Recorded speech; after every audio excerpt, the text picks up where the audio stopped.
everyone. How is everyone doing today? Hope you're doing well and staying safe and enjoying the weather so far. I am so sorry for coming on late today. I'm actually on the road driving, and yeah, I took my daughter for soccer. And yeah, so that's why I'm on here late today. But I'm sorry, and I needed to show up because about something about showing up. It's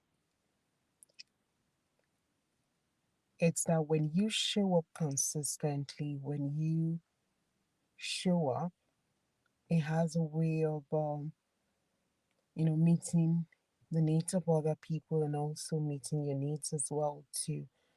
Yeah. But thank you so much for everyone joining us today.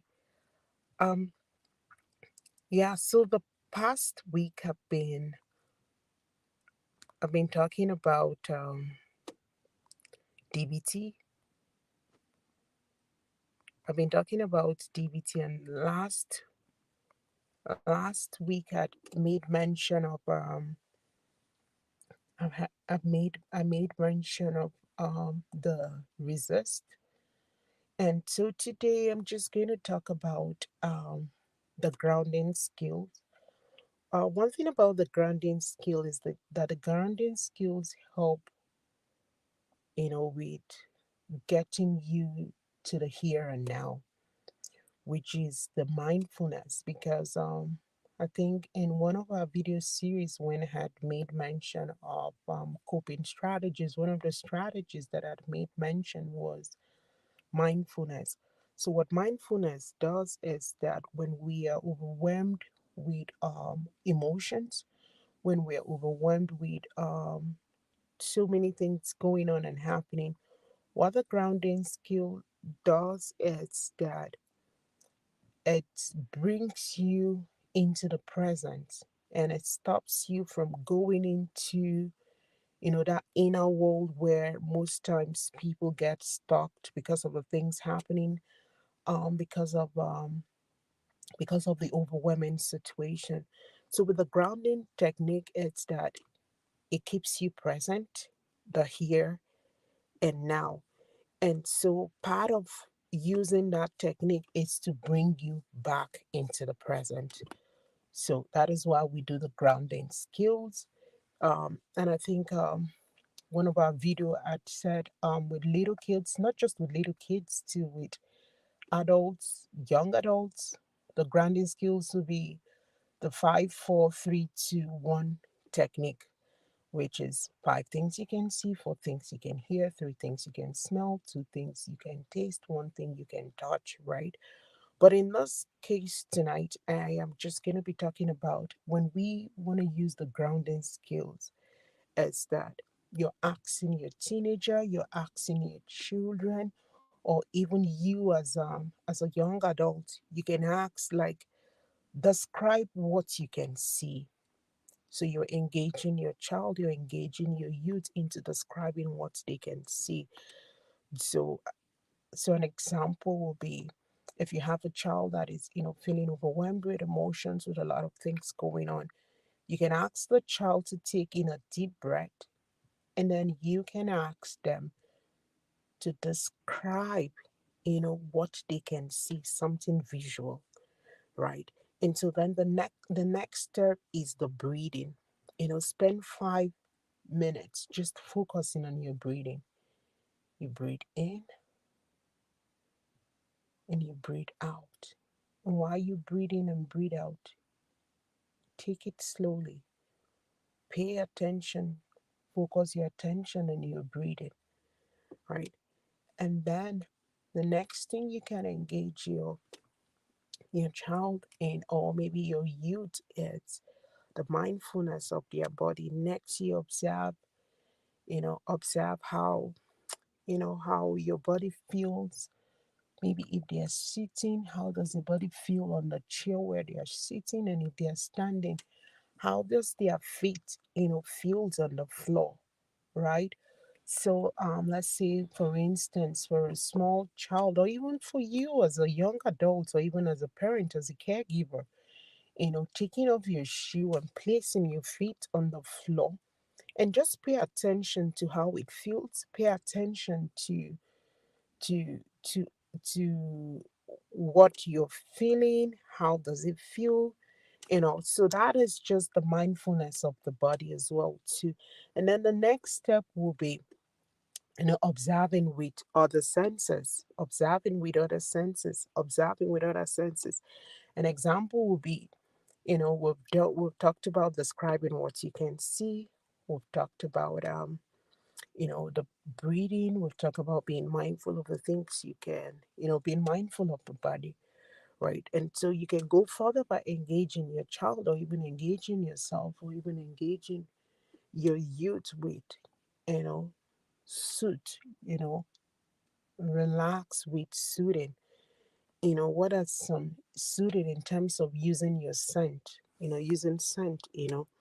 Make a list of things that make a list of things that smells good and help you relax. Then you can gather some of them and try them. And an example could be candles, an example could be flowers, an example could be could be herbs, could be perfumes, could be colognes, could be food, something else that something that keeps you, something, a scent that you smell and it makes you feel good and help you relax. So that is, relaxing with the suit, relax and suit using, scent, right? Yeah. So, and then after you've tried that, the next thing you could do is relax and use sound, right? We just talked about scent, so which is scent, smell. So now we're talking about sound. Make a list of sounds that help you feel, relaxed and peaceful.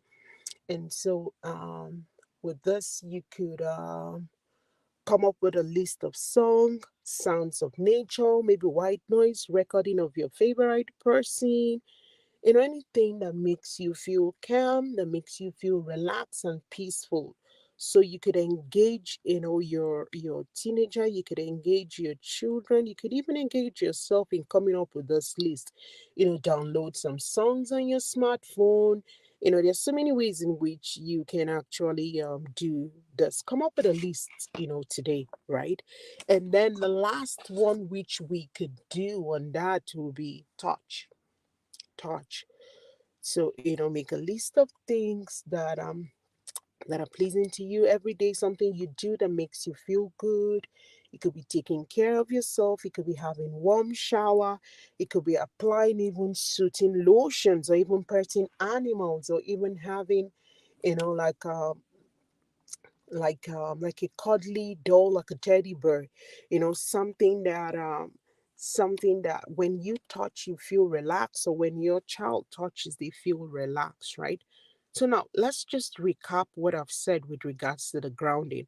I said, first of all, ask your child to describe what they can see, right? Describe what you can see. And then you engage them in the breathing, you know, breathe in, exhale out. And they're paying attention to their breathing. And so maybe when they breathe in, you ask them to hold for about 10 seconds. And then they breathe out for about 10 seconds. Inhale again for about 10 seconds and exhale again for about 10 seconds. And then the next thing you're doing is that you're becoming mindful, of your body. How does a chair feel? How does the texture of the clothes you're putting on feel? And then you're observing with your other senses of touch, of sound, of smell, right? So try this, come up with a plan, and as we fast approach summer, so just few more few school days before school closes, I think. Yeah, so come up with a plan, because during the summer you want to come up with ideas on how to keep your child and how to keep your teenager busy, even you as a young adult, even you as a parent, right? If you have vacation, or yeah, you want to think about how you're gonna keep yourself busy. So come up with a plan. I think this is actually the right time to come up with a plan for yourself, for your child, for your children. Come up with a plan, in terms of when they are stressed, when they are overwhelmed, what are some things that you can do, to suit them, and to apply some of those techniques that we've talked about today. And yeah, when you do that, let me know what worked for you and what did not work for you. You can always send us an email on info@blisscounselingandwellnesscenter.com. And yeah, if you have any question, you can always send us an email as well too. Yeah, we have lots of things coming up for the summer, so just you know yeah, just follow us on all our handles on Facebook and Instagram, on YouTube, on LinkedIn if you're in LinkedIn. And yeah, so from me to you, Abidia, good evening. I'll see you here next week, 7 p.m. Central. Hopefully, we're not traveling for soccer next week. I just hope so, but definitely I'll be here 7 p.m. And to all our viewers, I apologize on Instagram because I couldn't get this on Instagram. But to all our viewers, I want to say a very special thank you. Thank you for always being patient, for always being there, for all your support. Thank you so much, and a BDA good evening. Bye bye.